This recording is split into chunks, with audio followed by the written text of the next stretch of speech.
Pelatih Timnas Indonesia Patrick Kluivert akan mulai memantau pemain Liga 1 yang potensial mengisi skuad Timnas. Siapa saja kita akan bahas bersama pengamat sepak bola Gita Sundong. Mas Gita, selamat malam. Selamat malam Friska. Nih yang sekarang kita tunggu-tunggu siapa saja kira-kira pemain Liga 1 yang masuk radarnya Patrick Kluivert CS. Nah, sebenarnya kalau Mas Gita lihat sebenarnya akan adakah perubahan terlalu drastis dari para pemain Liga 1 yang akan memperkuat Timnas, atau dengan waktu sesingkat ini kayaknya nggak mungkin terlalu drastis juga?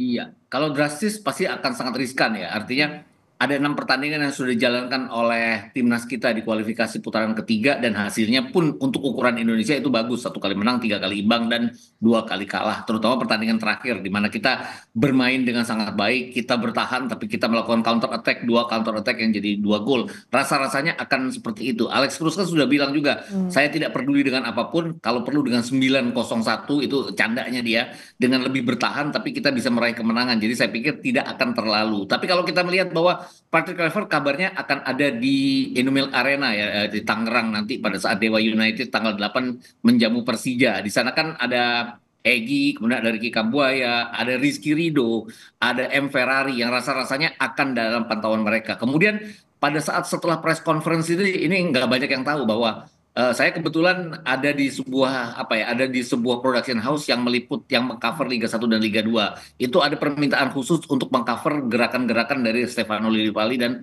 Fajar Faturrahman dari Borneo. Jadi saya pikir dua pemain ini yang juga akan jadi pantauan dari Patrick Kluivert. Rasa-rasanya sebagai orang Belanda dia juga pernah tahu ya sepak terjangnya Stefano Lillipali, dan juga pasti dia juga Ya. tahu bahwa banyak sekali kontroversi pertanyaan seputar Vano Lillipali kenapa tidak pernah dipanggil kembali oleh Sintayong setelah terakhir dalam pertandingan persahabatan melawan Palestina beberapa tahun yang lalu. Jadi Ya. saya pikir juga kalaupun ada perubahan seperti ini, tapi rasa-rasanya pemain-pemain seperti yang bernaung di Eropa, terutama Jay Itzes, kemudian Tom Hai, dan Miss Hilgers kalau sudah bisa dimainkan, Kelvin Verdong terutama, karena kalau kita lihat dia bermain dengan menit yang cukup baik. Kan Patrick Kluivert sendiri mengatakan bahwa yang penting dia adalah pemain inti di klub, itu yang akan menjadi patokan dia untuk merekrut tim ini sendiri.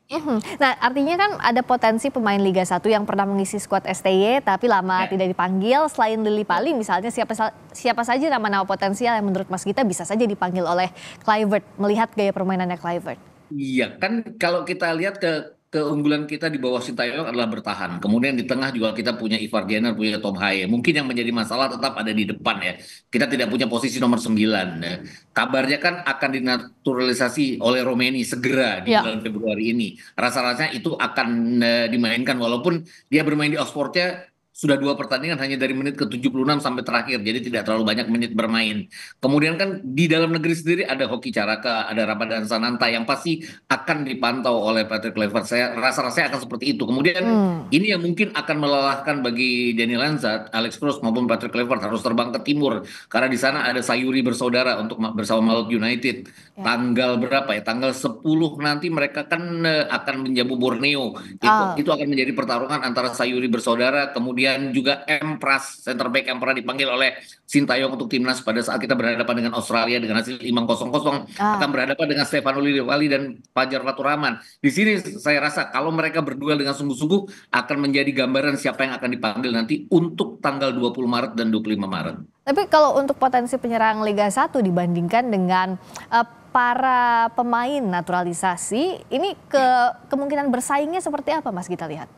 Kalau posisi nomor 9 mungkin dengan adanya oleh Romeni seperti sudah terjawab ya, bahwa Ya. mungkin akan dicoba oleh Romeni. Tapi kan cadangan pasti akan ada Hoki Caraka selama ini. Kemudian Ramadan Sananta. Kalau melihat kualitas mereka di Liga 1 kan sebenarnya tidak buruk-buruk amat. Walaupun klubnya ada di zona degradasi satunya lagi menempel ketat di zona degradasi, tapi torehan gol mereka kan cukup lumayan. Artinya ini akan bisa menjadi patokan. Saya juga nggak yakin bahwa Patrick Kluivert akan berniat untuk mengambil pemain-pemain yang nanti pulang dari China setelah under 20 seperti Arkan Kaka, kemudian Jens Raven. Kalau kita bicara sebelumnya kan banyak yang mengatakan bahwa mereka belum matang. Kemarin saya lihat ke Sidoarjo juga mereka terlihat belum matang. Jadi saya juga tidak yakin Patrick Kluivert akan ke mereka. Tapi rasa-rasanya dua pemain seperti Hoki Caraka, Ramadan Sananta akan dijadikan opsi pilihan oleh pasukan oleh tim kepelatihan Patrick Kluivert ini. Ya kalaupun sementara tidak dirombak banyak karena kan yang sudah pernah bermain di kualifikasi ini kan di bawah racikannya Shin Taeyong begitu ya Mas Gita. Ya, betul, tapi dengan ya. waktu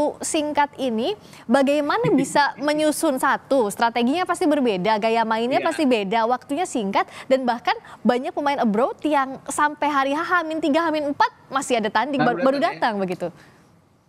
Iya, kan yang mungkin yang agak menariknya adalah begini, mungkin yang tidak gampangnya adalah bagaimana mereka ini akan kesulitan karena tanggal 16 Februari baru selesai liga di sana. Iya. Kemudian mereka baru bisa bergabung lagi di tanggal terbang dari sana ataupun tanggal 15 baru bisa bergabung di tanggal 17 langsung di Sydney.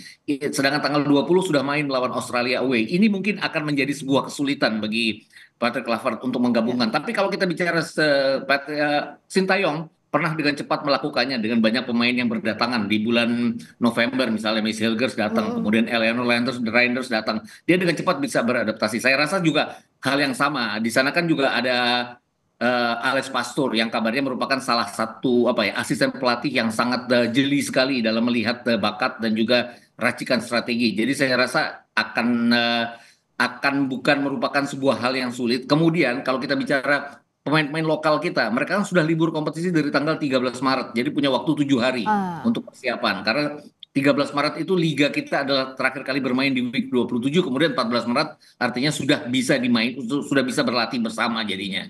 Jadi kemampuan adaptasi ini yang paling penting dan menantang ya. Kalau ini lolos lubang jarum akan ada kabar baik sepertinya ya, Iya, Mas Gita. seperti itu. Tapi balik-balik lagi dulu bersama Shin Taeyong aja saya tidak terlalu yakin dengan pertandingan away melawan Australia. Ya, okay. Kenapa? Karena kita kan juga ditekan pada saat di GBK melawan Australia. Pada saat kita mencoba bermain terbuka melawan Australia kita kalah 0-4 di Piala Asia. Jadi saya rasa harus benar-benar strategi yang itu Alex Pastor bilang. Tidak perlu bertahan, tidak perlu dengan 9 pemain bertahan, yang penting mendapatkan poin. 1 poin sudah cukup, itu yang paling penting. Kita sama-sama berharap atas performa timnas Indonesia di kualifikasi versus Australia. Terima kasih Mas Gita. Kita Suwondo, pengamat sepak bola. Selamat malam.